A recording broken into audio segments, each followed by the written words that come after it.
The preface discusses the author's reflections on America's 250th anniversary coming up in 2026 and their work investing in entrepreneurs across the country through their company, Revolution. The author feels entrepreneurship and innovation have been key to America's success, but worries some see America's best days as behind it.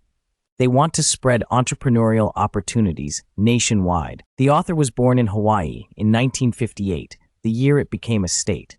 They grew up seeing Hawaii's challenges, transitioning its economy from agriculture to tourism. This made them eager to seek opportunities elsewhere and play a role in creating the future. This inspired them to co-found America Online in 1985 to get all of America online when it was still a nascent technology used by only a small percentage. They faced challenges being pioneers in the early internet age. So in summary, the preface and first chapter discuss the author's background in Hawaii and their motivation to spread entrepreneurship nationwide as a way to ensure America's continued success and leadership in the future. The passage describes the founders' experiences starting America Online and convincing people of the potential of the internet when it was still in its early days and seen as risky. This experience inspired him to later launch Rise of the Rest, a program to promote entrepreneurship in regions outside major tech hubs through things like bus tours, connecting founders to resources. The bus tours are described as bringing energy and attention to startup ecosystems in cities across the country. They aim to prove doubters wrong, that jobs and opportunity can only exist in certain places. The founder has seen startup growth in many cities visited and hopes to continue leveling the playing field of access to resources and opportunity for founders nationwide. The goal is to back entrepreneurs everywhere and show new job creation can happen in all communities. The book aims to explain why the author is an optimist about America's future potential, despite current challenges, by highlighting stories of entrepreneurs, innovators, and startups across the country. The first Rise of the Rest bus toured in Detroit in 2014 to showcase its revival efforts, led by entrepreneurs and startup founders, helping transform the city. Dan Gilbert, founder of Quicken Loans, played a pivotal role by moving the company downtown and investing in over 100 vacant buildings, helping attract more startups and talent. The tour visited Shinola, a watch and accessories maker, helping create local manufacturing jobs, as an example of a company building on American craftsmanship. At the end of each tour day, there was a startup pitch competition, awarding $100,000 to an early-stage company working to spark local opportunity and economic growth. In Detroit, the winning startup was Stick.com, a review site founded by Harvard grads who relocated the company from Silicon Valley to their hometown of Detroit to be part of its revival. Nathan and his co-founder started Stick in Detroit after leaving Silicon Valley due to concerns about competition and turnover.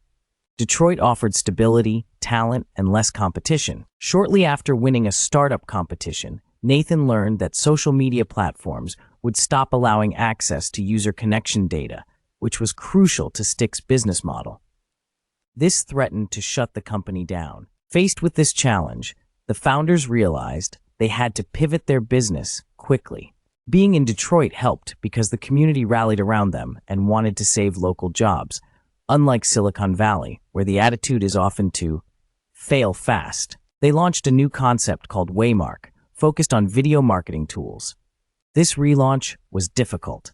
They barely made it through the first year and almost failed multiple times as they worked to gain customers and deliver on their platform. Looking back, Nathan sees surviving the startup struggle as a long haul that requires founders to keep trying until they succeed, despite the high failure rate.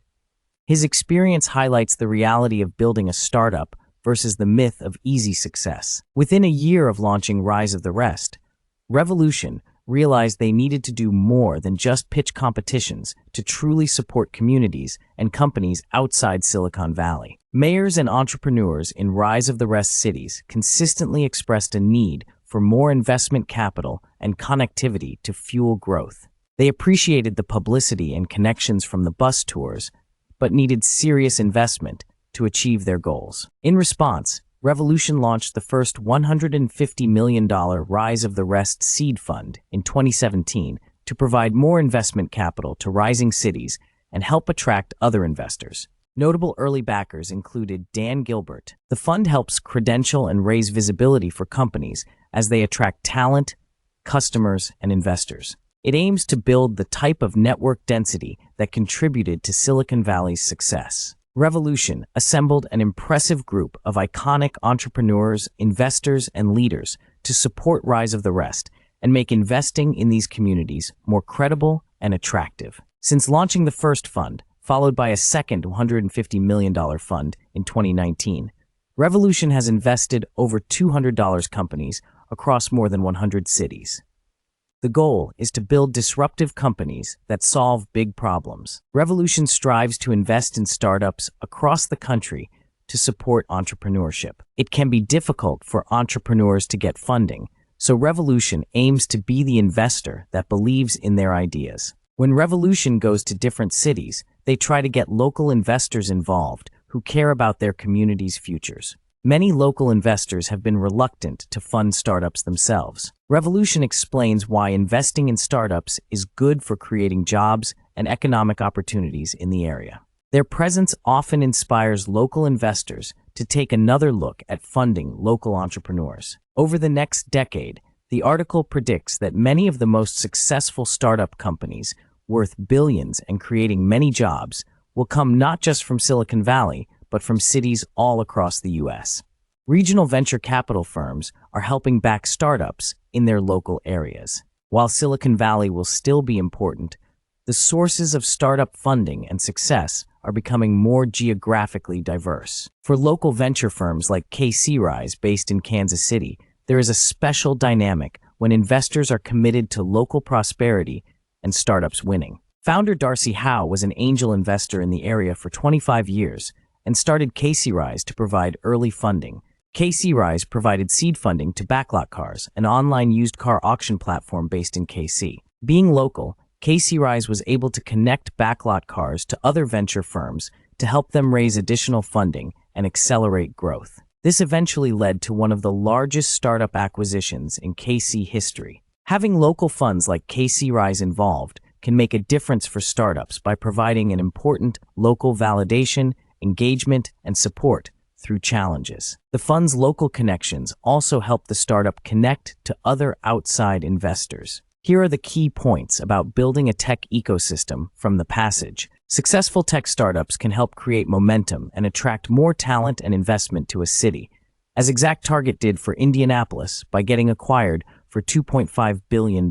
Co-working spaces and venture studios that foster collaboration and networking are important for building density and opportunities for startups. Indianapolis has facilities like Developer Town and High Alpha. Support from civic leaders and policymakers can help the ecosystem, like when Rise of the Rest encouraged Indiana officials to support entrepreneurship. Educational programs focused on STEM tech, like Purdue Polytechnic Charter School, help develop local talent and address skills gaps.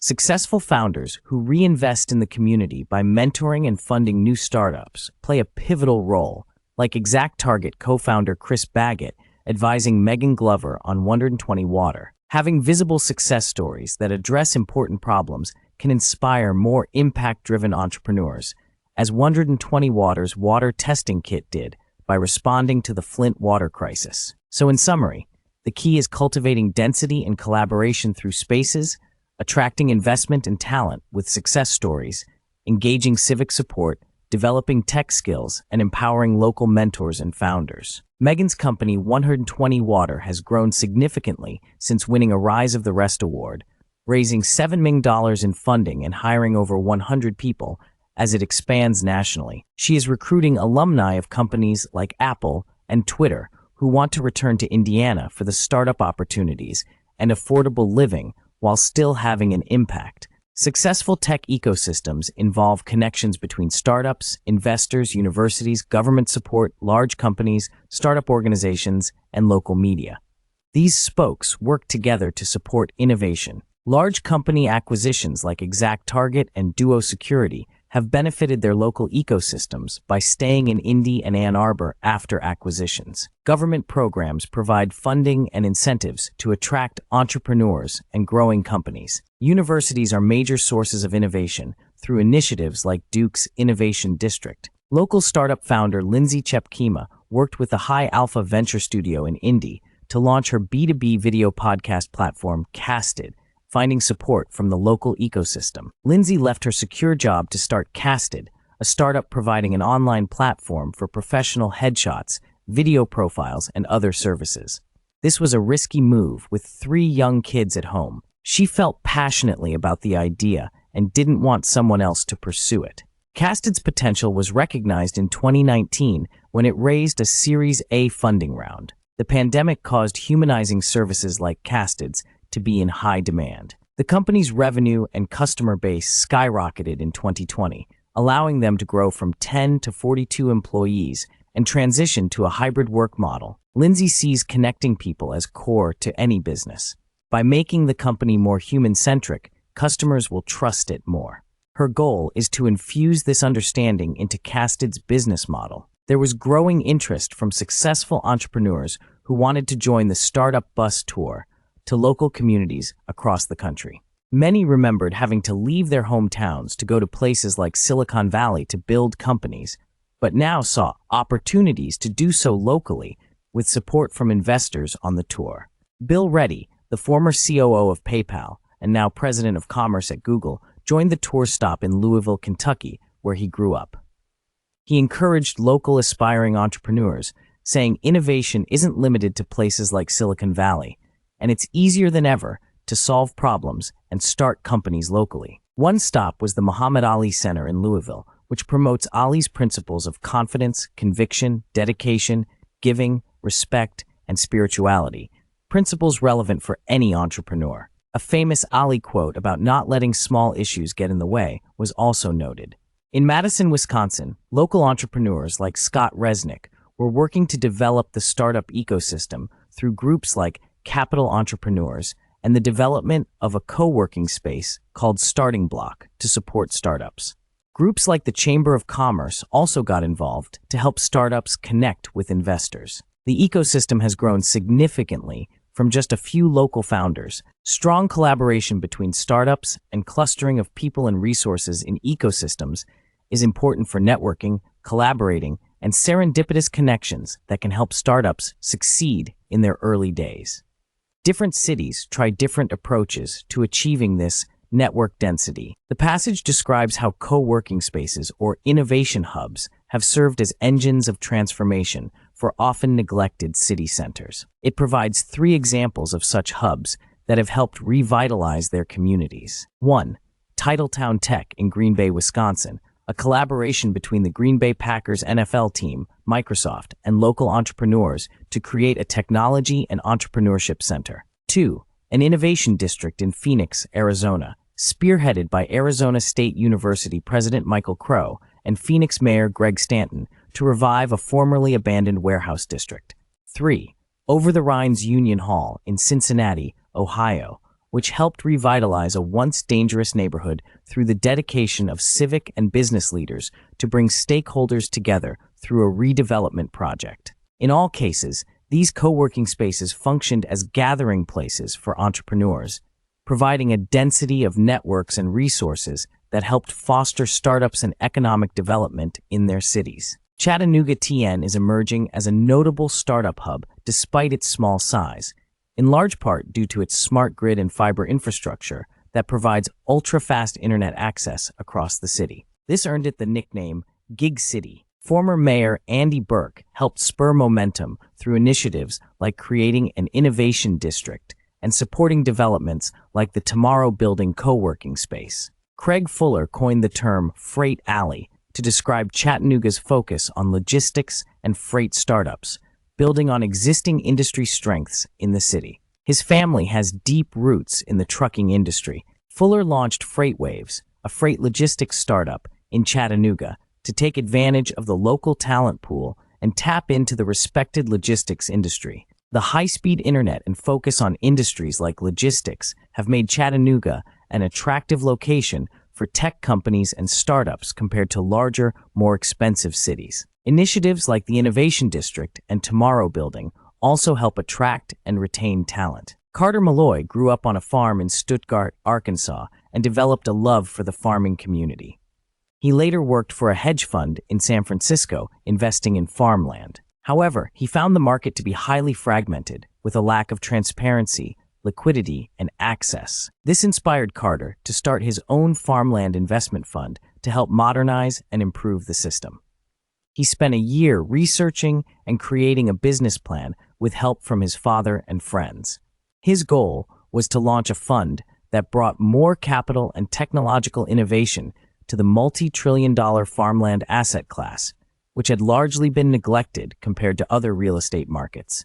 After leaving his job, Carter launched Farmland Partners in 2013 to pursue his vision of revitalizing investment in American agriculture. Carter planned to move his startup company AcreTrader from San Francisco to Fayetteville, Arkansas in 2018 to be close to farmland and leverage the workforce in the area, including companies like Walmart and Tyson. Starting the company was a struggle, as it was difficult to raise funding and build trust with farmers to use the platform.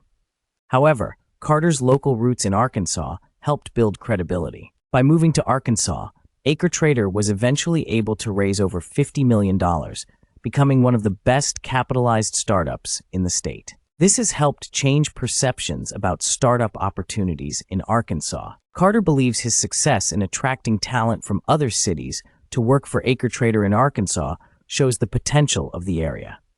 While farming will always be challenging, the company brings investment to rural communities. Manuel Medina is a successful Cuban immigrant entrepreneur and investor in Miami who founded Emerge to help build up the tech ecosystem. Emerge hosts an annual tech conference that brings together thousands of attendees, companies, and investors. It has helped connect startups to funding and partnerships. Manuel's daughter, Melissa, now leads Emerge. She credits her immigrant parents for instilling an entrepreneurial spirit in her from a young age. Events like Emerge have helped Miami attract venture capital, startups, and intellectual talent to the area. Leaders see potential for Miami to become a major international tech hub. The story of Lil Roberts, a female founder who won the Rise of the Rest pitch competition in Miami, illustrates the inclusive and diverse spirit of the local startup community in providing opportunities for all. The passage describes the entrepreneurial journey of Cameron Johnson, founder of Nixon, a furniture rental startup for renters. While working in real estate, Cameron noticed renters wanted to rent furnished model apartments and were frustrated by the hassle of moving. This inspired him to create Nixon. Nixon offers a comprehensive furniture package that renters can add to their new space, like cable. They handle delivery, setup, and removal to simplify the moving process. Cameron tested his concept by furnishing a distressed rental unit in Philadelphia.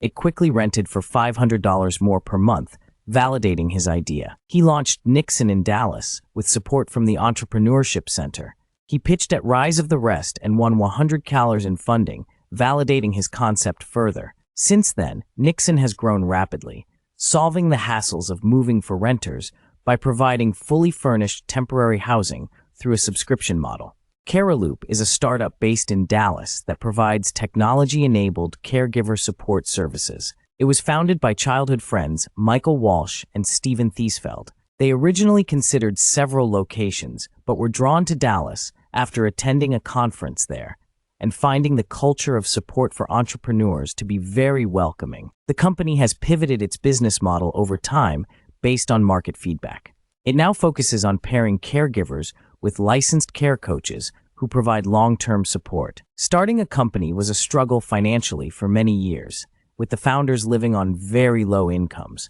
But Caraloop gained traction and raised a $15 million Series B in 2021 to expand. The passage also discusses Atlanta's growing startup ecosystem, noting it previously focused more on large corporations, but is now seeing more support from those companies, universities, and the city to foster entrepreneurship through initiatives like venture funds and accelerators. MailChimp, an Atlanta-based marketing platform, struggled to raise venture capital when it started in 2001, as few investors backed Atlanta startups. However, it proved very successful, being acquired in 2021 for $12 billion. Rodney Sampson is the founder of Opportunity Hub, a platform for Black entrepreneurs in Atlanta. He had early success with his own startup, streamingfaith.com, which he later sold for $20 million. Sampson recognized barriers Black founders faced and launched Opportunity Hub in 2013 to provide co-working space, services, and support to entrepreneurs from underserved communities. It has reduced barriers and hosted over 300 events annually. Sean Henry started his logistics automation startup Stored at age 18 out of difficulties fulfilling orders for his own e-commerce businesses. Despite skepticism, he kept Stored headquartered in Atlanta, where it has thrived with support from Georgia Tech and local leaders. Stored is now a billion-dollar company after a $90 million funding round. Denver has emerged as a top startup destination, ranking in the top 5 cities and 4 nationally. Local and state leaders, like former Governor Hickenlooper, strongly support entrepreneurs, and over 5,000 companies have started or relocated in Denver in 5 years. It attracts skilled workers and has desirable lifestyle and business environment. Here are the key points about repreneurs. Repreneurs are entrepreneurs who start businesses in their local communities or struggling regions, helping to revive economic opportunities there. Many repreneurs are motivated by a sense of loyalty to their home communities and a desire to see them thrive. They want to demonstrate that areas are not forgotten or left behind. Examples discussed include Eric Mitasek in Denver, who has built up the local startup ecosystem, and John McElligott in York, Pennsylvania, who launched robotic startups and initiatives to put York at the cutting edge and replace lost manufacturing jobs. Regions like central Pennsylvania are trying to cluster small cities like Harrisburg, Lancaster, and York through entrepreneurial collaborations, taking inspiration from the York Plan model during World War II, where local industries pooled resources for military contracts. Repreneurs help revitalize regions by bringing in new industries like healthcare tech, robotics, and creating innovation districts and resources like coding boot camps to spur economic development. Their local engagement and success can attract more capital and opportunities to struggling areas. The York Innovation District is a redevelopment project in York, PA, that includes a 10-story robotic manufacturing and research building,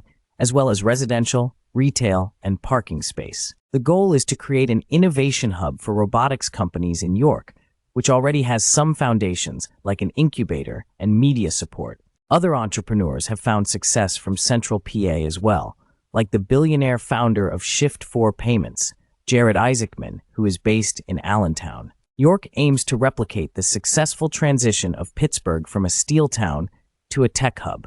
Factors like Carnegie Mellon University contributed to Pittsburgh attracting significant venture capital and tech companies to the city. The York Innovation District project aims to spur revival in central Pennsylvania by focusing on robotics and creating an environment where startups can thrive, taking inspiration from Pittsburgh's comeback model. Omaha and Nebraska were once driven by legacy industries, but have faced economic challenges as those sectors declined or moved away. Figures like Warren Buffett and Jeff Reichs believe the region can build a new technological future, citing the entrepreneurial spirit evident in stories like Nebraska Furniture Mart.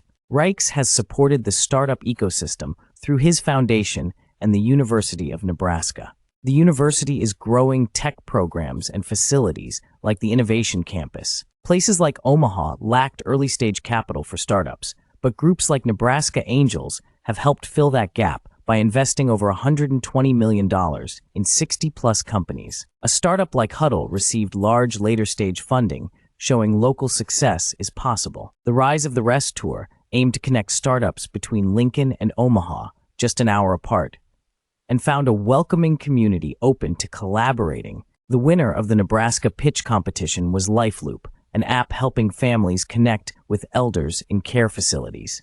It showed homegrown startups tackling local issues. Amy saw an opportunity to create a better solution for communicating with elderly family members in memory care facilities after her husband's grandmother struggled with lack of communication from the facility. She co-founded LifeLoop, an app that allows families to track residents' needs, activities, share photos, videos, and communicate more easily with staff and each other. The initial product was built with help from a local software company. Growth was slow at first, but relationships and word of mouth helped gain traction. Winning a startup competition boosted confidence and connections. The company grew rapidly, serving over 700 facilities in 40 states by providing a critical communication tool during the pandemic lockdowns. Amy merged LifeLoop with another senior living tech company and now serves as Chief Strategy Officer, helping more families stay connected to loved ones through her solution. The passage describes an unusual breakfast event held at the Utah State Prison prior to its relocation. Leaders from various sectors of the community gathered at the prison's on-site cafe run by incarcerated women. Over breakfast, inspiring conversations were had about creating opportunities for entrepreneurship and leveling the playing field for all people, including those with challenging backgrounds. The experience reminded attendees of the importance of their mission. After breakfast, the group toured innovative local companies, including a food warehouse run by an immigrant entrepreneur who had experienced homelessness. They also visited a kitchen incubator, helping immigrants and refugees start food businesses. One chef they met had always dreamed of opening a restaurant and found the community's support to be remarkable. The event highlighted examples of entrepreneurship overcoming adversity and the supportive ecosystem in Salt Lake City. The passage describes the author's visits to Nashville, Tennessee, to participate in Rise of the Rest tours and events focused on supporting local entrepreneurs. Nashville is highlighted as a thriving startup hub with strong support from local leaders like Governor Bill Haslam and Michael Burcham of the Nashville Entrepreneur Center. Several startup hubs and communities in Nashville are mentioned. The city is also known for its deep history and culture in country music. However, it has evolved beyond just being Music City and is now attracting tech startups as well, which are helping drive economic energy. One example startup profiled is Artiphon, founded by Mike Butera to create a new type of musical instrument accessible to all. Subsequent updates note Tennessee's continued growth, with stats on startup funding and a visit to Memphis focusing on the music industry and a winning startup in that space. The passage concludes by briefly summarizing an example in Tampa Bay of investor Jeff Vinnick transforming the downtown area through a large development aimed at attracting entrepreneurs and talent. Jeff Vinnick is a real estate developer in Tampa, Florida, known for his visionary projects like Water Street Tampa, a large mixed-use development focused on health, wellness, and innovation. Water Street Tampa will include residences, hotels, a medical school, entertainment venues, retail, and office space. It aims to promote an integrated live work-play lifestyle. A unique aspect is its focus on wellness, being the first community certified by the Well Building Standard, which promotes health across all aspects of community life. The project also features the Embark Collective, an innovation hub and startup incubator fully supported by advisors and experts. Vinnick is bullish on Tampa's growth and potential, predicting a 25% population increase in the next decade and the corresponding growth in demand for businesses, arts, culture, and real estate. Vinnick drew analogies between entrepreneurship and hockey, emphasizing resilience in the face of challenges and not giving up despite failures or setbacks. Tampa and the surrounding area are seen as rising tech hubs, with companies like ARC and Dynasty relocating headquarters from New York in recent years. Mark argues that tech innovation needs to be more inclusive and happen in places beyond just San Francisco, New York, and Boston to truly thrive nationally. If most people feel innovation is happening elsewhere, they may lose support for it. While those cities earned their status as tech hubs, the rise of other cities doesn't mean they will fall. It means more places can develop their own strengths and carve out unique roles in innovation. Some emerging tech hubs formed unexpectedly around where companies started, like Seattle with Microsoft and Austin with Dell. SXSW helped put Austin on the map as a startup city. New hubs are also forming around existing regional industries like healthcare in Minnesota and Baltimore. The pandemic accelerated trends of talent and capital dispersing to more cities. Remote work enables people to pursue tech ideas in their hometowns. This is validating the idea that innovation can happen in many places across the country. Place will still matter as clustering brings benefits, but remote options may lead people to choose different cities to live in while still connecting locally.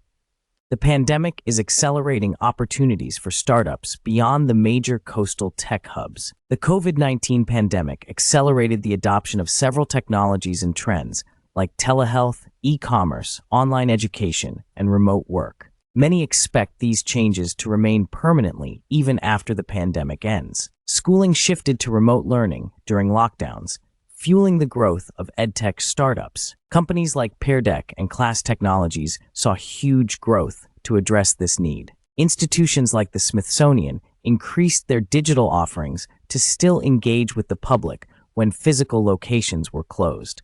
Entrepreneurship rose during the pandemic, with more business applications filed in 2021 as Gen Z explored starting their own companies. While the U.S. once led the world in innovation through government investments, that leadership has declined as other nations increase R&D spending. Government plays a crucial but complex role in innovation. Policymakers are now paying more attention to high-growth startups, recognizing their potential economic impact, though supporting regional hubs remains a challenge. Congress members like Ro Khanna are working to spread tech jobs and opportunities beyond just major tech hubs through public-private partnerships and place-based policies. So in summary, the pandemic accelerated several tech trends and startups, while calls grow for greater government support of innovation nationwide through programs that level the playing field across regions. The entrepreneurial community in Puerto Rico responded quickly to help the island rebuild after devastating hurricanes. Groups like Endeavor Puerto Rico and Parallel 18 provided resources for entrepreneurs. Co-working spaces like Piloto 151 also supported innovators. Celebrity chef Jose Andres started the Plow to Plate program through his World Central Kitchen nonprofit to create a sustainable food economy in Puerto Rico. When Rise of the Rest toured Puerto Rico in 2019, they saw the resilience and determination of the local entrepreneurial community to address long-term issues like infrastructure and food security. Months after the tour, when the COVID pandemic hit, many tech ecosystems pivoted to help their communities.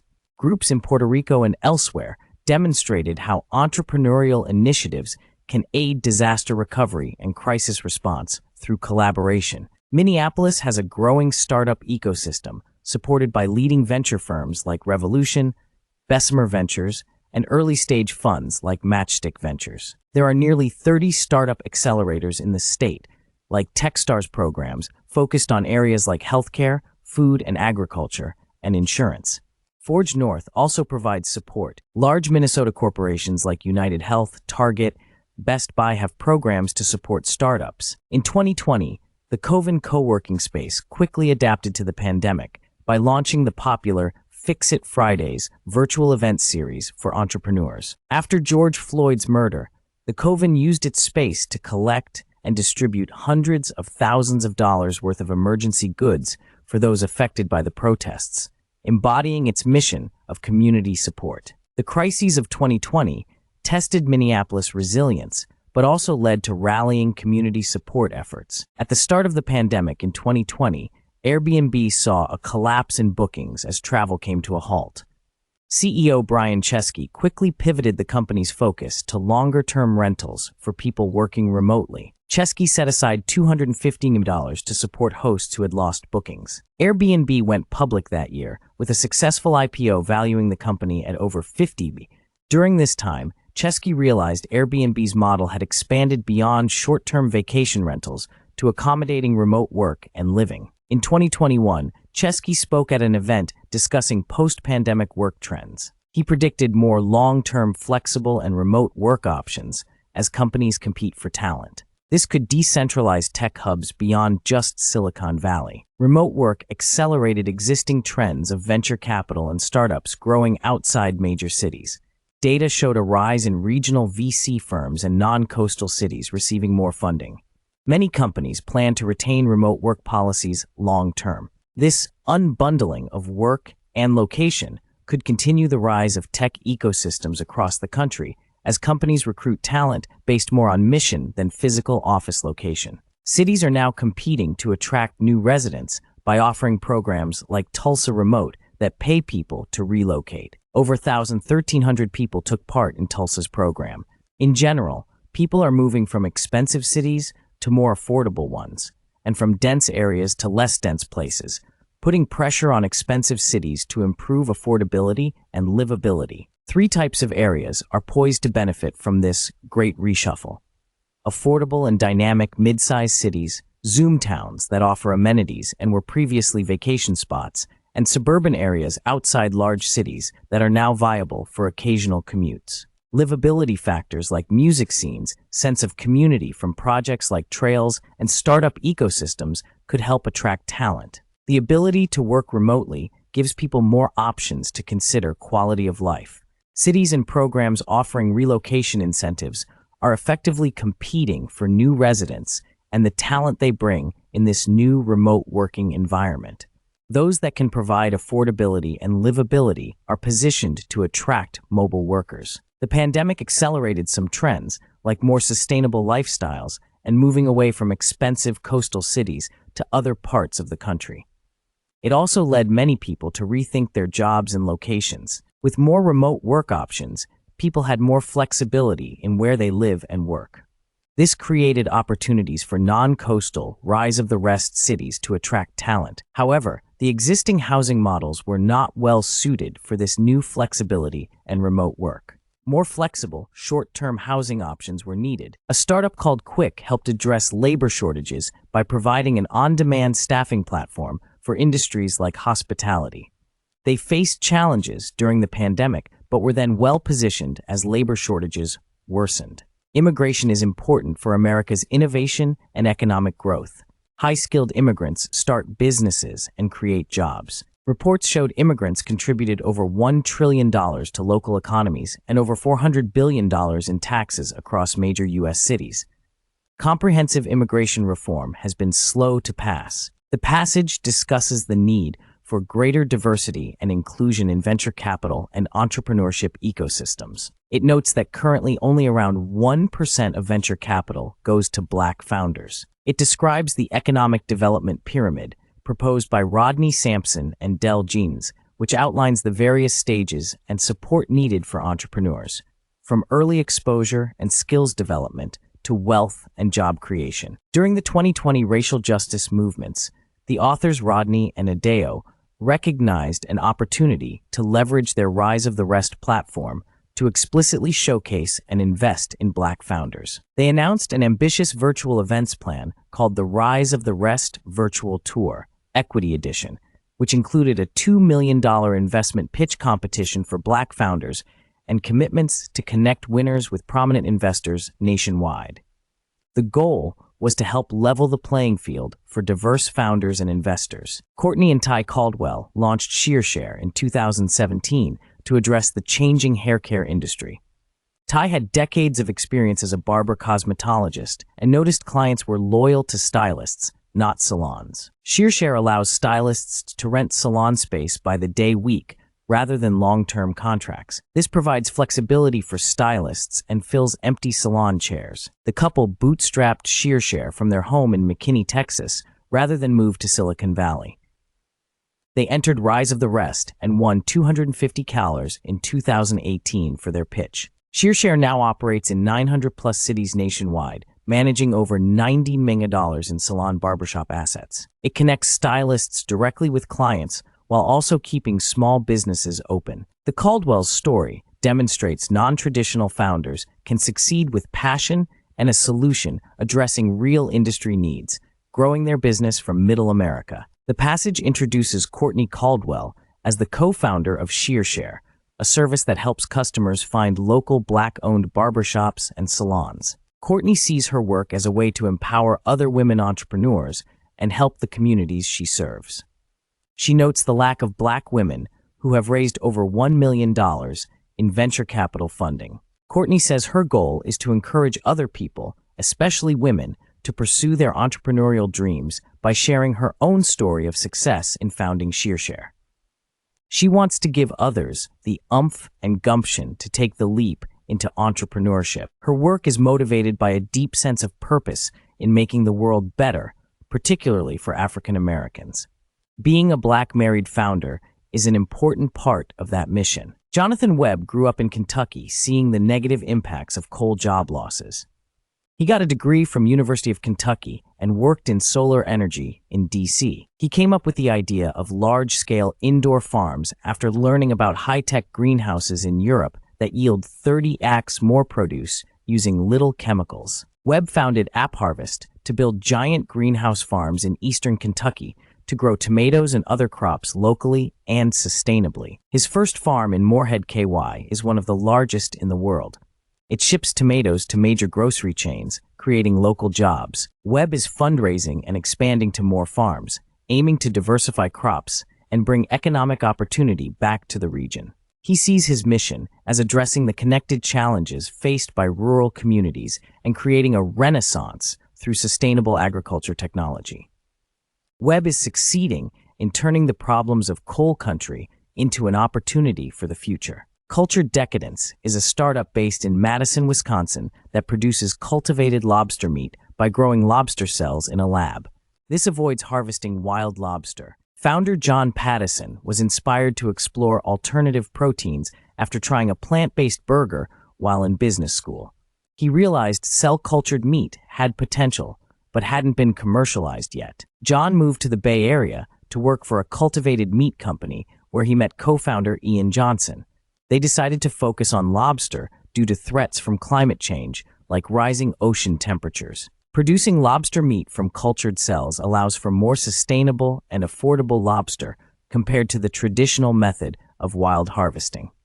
Cultured Decadence aims to demonstrate that cell-based food startups don't need to be located near the ocean. So in summary, Cultured Decadence is pioneering the production of cell-cultured lobster meat as a more climate-friendly and accessible alternative to traditional lobster harvesting. John Fisher and Aaron Jacobson co-founded Cultured Decadence, a company focused on growing lobster meat through cellular agriculture techniques in Wisconsin. They aim to shift perceptions of how food is produced without compromising the culinary experience. Their vision extended beyond food to materials like fabrics. Cultured meat startups require significant time and funding to develop new technologies. Cultured Decadence was acquired by Upside Foods, the first multi-species cultivated meat company, and its technologies were integrated into Upside's work.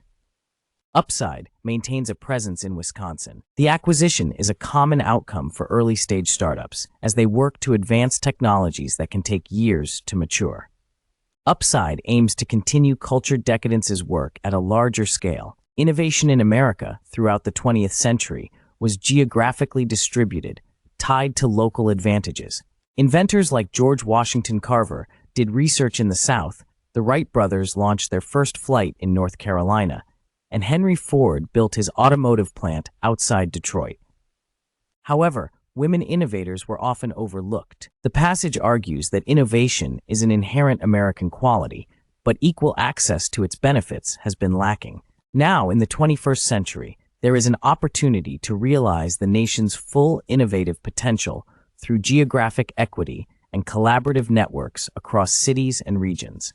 The Rise of the Rest initiatives aim to show that startup success is no longer confined to just a few coastal cities, but can be found in many towns and cities across the country. Widespread entrepreneurial growth requires participation and support from policymakers, investors, community leaders, universities, and entrepreneurs themselves. The passage describes some of the author's travels across America in an RV, where he enjoyed local delicacies like a Viking on a stick at the Montana State Fair. He drove along the Oregon Trail and Route 66 through several western states. These RV trips made Gene and the author feel like they were coming home to places they had never been before, which always felt familiar. The author believes that if people can meet each other where they live, by finding out who they are and sharing who they are, it can overcome obstacles.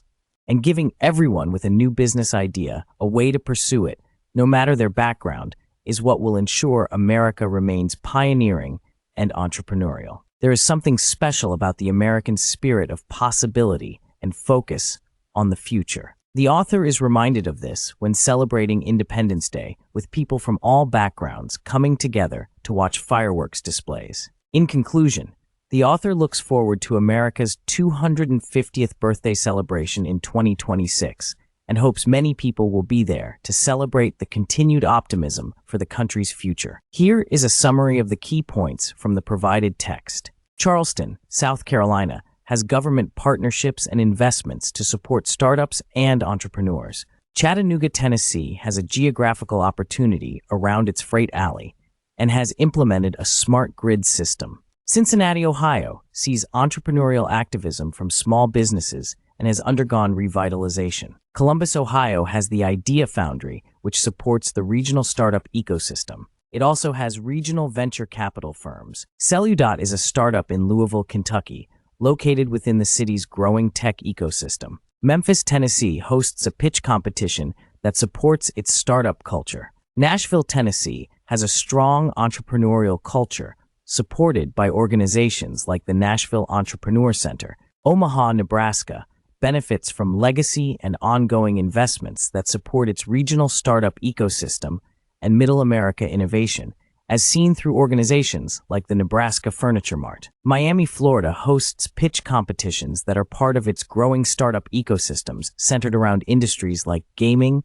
and animation. Denver, Colorado, benefits from its aerospace industry and hosts events like Startup Week that support regional entrepreneurship. Here is a summary of the key points from the provided text. The text discusses various cities and their startup ecosystems, including Atlanta, Chattanooga, Dallas, Detroit, Indianapolis, Madison, Memphis, Miami, Minneapolis, Omaha, Pittsburgh, Puerto Rico, Space Coast, SXSW, York, and others. It discusses organizations that support startups like Parallel 18, PartPick, PitchBook, Patriot Boot Camp, Paul Quinn College, various pitch competitions. Individuals involved in supporting startups are mentioned like Eduardo Padron, John Pattison, Dale Petrosky, Kevin Plank, Brian Powers, Jeff Rakes, Scott Resnick, Greg Schwartz, Brad Smith, Fred Smith, Trey Stevens, Andy Stoll, Greg Stanton, Matthew Stanton. Startup hubs and clusters in different regions are analyzed like those in Atlanta, Cincinnati, Dallas, Denver, Indianapolis, Louisville, Madison, Miami, Pennsylvania, Phoenix, Salt Lake City, and Tulsa.